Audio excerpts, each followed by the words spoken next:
Bismillahirrahmanirrahim. Assalamualaikum warahmatullahi wabarakatuh. Alhamdulillah. Alhamdulillahirabbil alamin. Alhamdulillahi ghafirid dambi wa qabilit taubi sadiri qabidit taul. La ilaha illa huwa ilahil masir. Asyhadu an la ilaha illallah wa asyhadu anna Muhammadan abduhu wa rasuluh sallallahu alaihi wasallam wa ala alihi wa ashabi amma ba'du. Marilah pertama kali mengucapkan syukur kita kehadirat Allah Subhanahu wa taala dengan kalimat alhamdulillahirabbil alamin, dan kepada perantara agama semenjak Rasulullah sallallahu alaihi wasallam yang menuntun kita dari alam kegelapan sampai ke alam terang benderang. Maka berkat beliau mudah-mudahan menjadi umatnya orang yang paling solih dan menjadi umatnya orang-orang yang sangat baik sekali, termasuk kita-kita ini.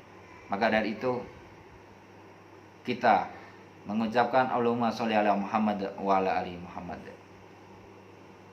Selanjutnya saudara sekalian, wabil khusus mahasiswa semester 6, saya ucapkan taqabbalallahu minna wa minkum. Mudah-mudahan amal baik kita diterima oleh Allah. Mohon maaf segala kekurangannya. Pada kesempatan ini saya akan menyampaikan terkait tentang evaluasi pendidikan. Baik, berbicara evaluasi, dalam kontennya mungkin sudah masuk di beberapa tingkat diskusi para mahasiswa. Namun kami hanya menambahkan dan menguatkan, yaitu yang pertama adalah nilai yang harus dievaluasi dalam penilaian, pemberian nilai baik kepada anak didik, sifatnya nilai ulangan harian ataupun nilai yang sifatnya adalah UTS ataupun UAS. Maka tidak terlepas daripada konsep kedisiplinan pada saat beliau mencari keilmuannya. Orang yang akan dikatakan mendapatkan juara yang baik itu bukan melulu orang yang paham dengan teori, akan tetapi prosesnya adalah bagaimana mendapatkan keilmuan itu dengan cara yang baik. Sama halnya kita diperintahkan oleh Allah, kulu wasrobu wala tusrifu, makan minum tapi jangan melewati batas, jangan israf, jangan berlebihan. Boleh makan banyak uang boleh, tapi jangan dimubadirkan. Ya kan? Kenapa? Kalau sampai memubadirkan sesuatu, itu adalah temannya setan. Nah, ini sebuah analogi. Orang boleh bangga dengan mempunyai predikat nilai yang sangat baik, tapi yang paling terpenting adalah keilmuan. Contohnya, saudara ketika nanti mendapatkan nilai yang sangat bagus sekali, lulus dari kampus cum laude, IPK di atas 3,75. Tapi pertanyaannya, ketika saudara nanti setelah lulus, dapatkah saudara menunjukkan komitmen bisa bekerja dengan baik? Setelah bekerja, bagaimana disiplin saudara di perusahaan ataupun di lembaga tersebut? Ini yang akan menjadi tantangan bagi kita semuanya. Maka pondasi dalam keilmuan, para pakar mengatakan kurikulum itu ada 3, yang sekarang ditambahkan menjadi 4. Yang dahulu yaitu ada aspek kognitif, ya kan? Afeknya adalah di situ bagaimana efektif atau tidak kognitif ini, pengetahuan, punya visioner yang baik, wawasan yang luas, mampu nggak? Yang kedua adalah psikomotorik. Aspek psikomotorik, keterampilan skill, life skill.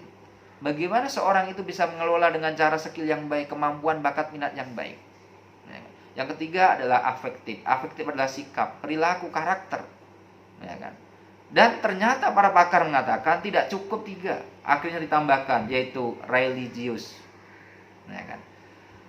Orang yang baik suatu saat di akhir zaman nanti itu, salah satunya adalah ada 2. Jadi faktor religius ini, keagamaannya ini sangat baik, ya kan? Tandanya adalah ucapannya baik, ramah, senyum, ya kan? bertutur kata yang baik, kemudian mampu menunjukkan skillnya.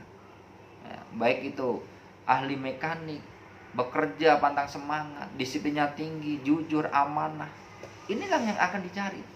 Kalau hanya nilai angka, itu nanti akan ditinggalkan. Maka dari itu, ya kan, dalam hal nilai ini yang harus saudara pahami adalah aspek proses saudara dapatkan nilai tersebut.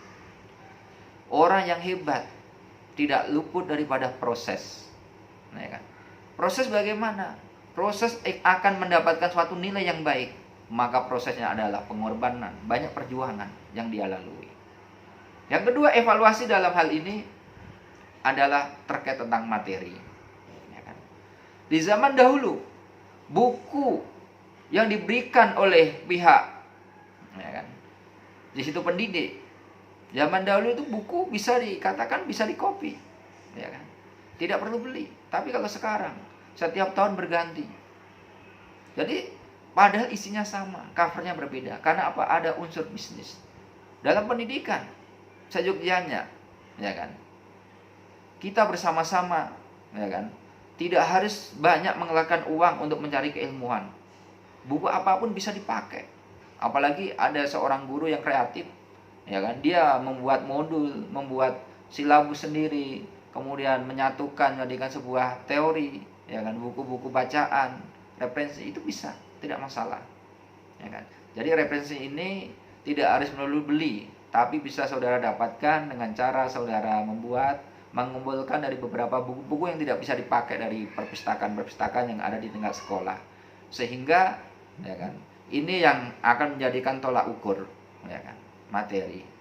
Kemudian materi ini juga saudara bisa pahami secara seksama bahwa antara provinsi satu dengan provinsi berikutnya itu tidak akan sama. Dari kultur, budaya, karakter, ini tidak akan sama. Maka dari itu ada istilahnya itu mulak, muatan lokal.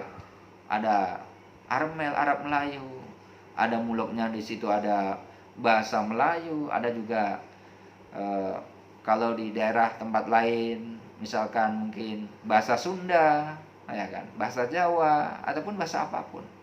Ini yang harus dibangun, jangan sampai hilang, ya kan, ciri khas dari segi karakter yang ada di tempat tersebut. Kemudian yang ketiga yang harus dievaluasi adalah saudara mampu menemukan bagaimana akses, ya kan? Akses, apa itu akses? Akses untuk mendapatkan sebuah keilmuan, tempatnya ini aman atau tidak. Tentunya pada saat pemerintah sudah mengalokasikan dana, memberikan fasilitas, ditaruh di sekolah tersebut, harus dijaga. Siapa yang berperan untuk menjaganya? Stakeholder, semua masyarakat. Jangan sampai ada sekolah yang terpencil, masyarakatnya acuh cuek, akhirnya ada lab di situ dirusak, ada komputernya diambil, ya kan? Bahkan ada penculikan. Karena apa? Tidak sadar, tidak peduli. Ini saatnya, ya kan? Masyarakat harus melek, harus paham. Sebagai tenaga pendidik, kepala sekolah harus mampu menciptakan suasana yang kondusif. Kondusif bagaimana? Kondusif dari segi aman. Aman di sini adalah dari tindakan kriminal penculikan ataupun aman dalam hal untuk memenuhi kebutuhan bergizi. Jangan sampai banyak pedagang-pedagang yang masuk menjual jajanan yang tidak sehat, sehingga anaknya tadi itu setiap hari dicekokin ibarat racun, akhirnya lama-kelamaan otaknya terkikis dalam hal otak kanan, tidak bisa berpikir secara baik, ya kan, sehingga tidak hanya IQ-nya rendah, tapi emotional quotient-nya juga di situ sangat labil sekali, karena faktor makanan ini sangat menentukan juga. Kalau di dalamnya terkandung zat kimia, ini juga akan menentukan. Nah, sifatnya emosional yang tinggi, marah-marah, inginnya instan sendiri. Inilah anak zaman sekarang. Tantangan saudara akan hadapi semakin besar. Ya, maka dari itu peluang pahala saudara akan dapatkan juga. Jangan khawatir, semakin tantangan akan besar, saudara akan banyak mendapatkan banyak pahala. Sebagaimana yang disampaikan Rasulullah SAW, Idomil jazai ma idomil bala. Innallaha idza ahabba qauman ibtalahum. Faman radiya falahu ridha wa man sakita falahu sukhtu. Besarnya, ya kan, pembalasan akan disertai besarnya cobaan. Semakin besar cobaannya akan didapatkan ya, nilai-nilai pahala. Maka dari itu jangan pernah putus asa. Guru adalah profesi yang paling sangat baik sekali. Di luar negeri, cikgu guru itu adalah orang yang sangat hebat sekali. Saudara ikut andillah dalam mengambil sebuah negara ini, ikut andil. Panggilan jiwa bagi seorang guru adalah sangat menyenangkan sekali. Jangan pernah saudara berpikir guru ini tidak sejahtera. Urusan rezeki saudara akan dapatkan, ya kan? Bagaikan seperti burung terbang ke arah selatan, ke arah utara, ke arah barat, ke arah timur, ya kan? Pulang-pulang sudah keadaan kenyang.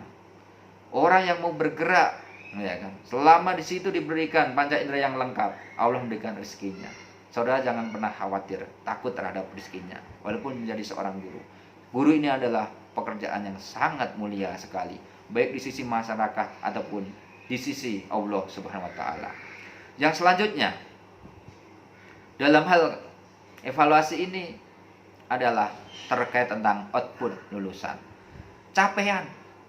Setelah sekian lama banyaknya belajar di sekolah, SD 6 tahun, SMP 3 tahun, SMA ataupun SMK sederajat, itu 3 tahun. 6 ditambah 6, 12 tahun. Apakah sudah cukup untuk menerapkan aplikasi kehidupan untuk bekerja? Ternyata banyak lulusan SMA, banyak yang menganggur. Banyak yang menganggur. Bahkan kuliah S1 minimal itu 3,5 tahun paling cepat, 4 tahun. 12 tambah 4 tahun sudah 16 tahun. Setelah lulus menjadi sarjana, apakah sudah cukup mendapatkan pekerjaan yang layak? Belum tentu. Banyak pengangguran di mana-mana. Setelah itu kuliah S2 paling cepat 2 tahun. 16 tambah 12 tahun. 16 tambah 2 tahun, 18 tahun. Selama 18 tahun mencari ilmu, apakah sudah sesuai gaji yang dia dapatkan? Belum tentu. Banyak juga yang lulusan S2 beralih profesi, ya kan? Banyak menjadi seorang pengusaha yang sukses. Apakah cukup S2? Kuliah lagi minimal paling cepat 3 tahun, ya kan? 18 tambah 3 tahun 21 tahun. Selama 21 tahun apakah sudah cukup untuk mendapatkan pekerjaan yang layak? Jawabannya belum ada yang bisa menjamin. Saat ini belum bisa. Maka dari itu saudara jangan pernah putus asa, kecewa mencari ilmu. Jangan saudara bandingkan, saya kuliah, saya bekerja tapi tidak seimbang gaji saya. Jangan pernah. Output di sini adalah saudara akan mendapatkan suatu hasil yang sangat bermanfaat jika saudara mampu meneladani keilmuan saudara itu sendiri. Jadilah jati diri sendiri saudara. Ya kan? Maka dari itu output ini, cakupan lulusan saudara ini harus mampu mengaplikasikan keilmuan saudara. Kata kuncinya, saudara jangan berhenti sebelum sukses. Jangan pernah saudara itu bermimpi kalau belum waktunya saudara tidur. Maka tidur terlebih dahulu baru bisa bermimpi.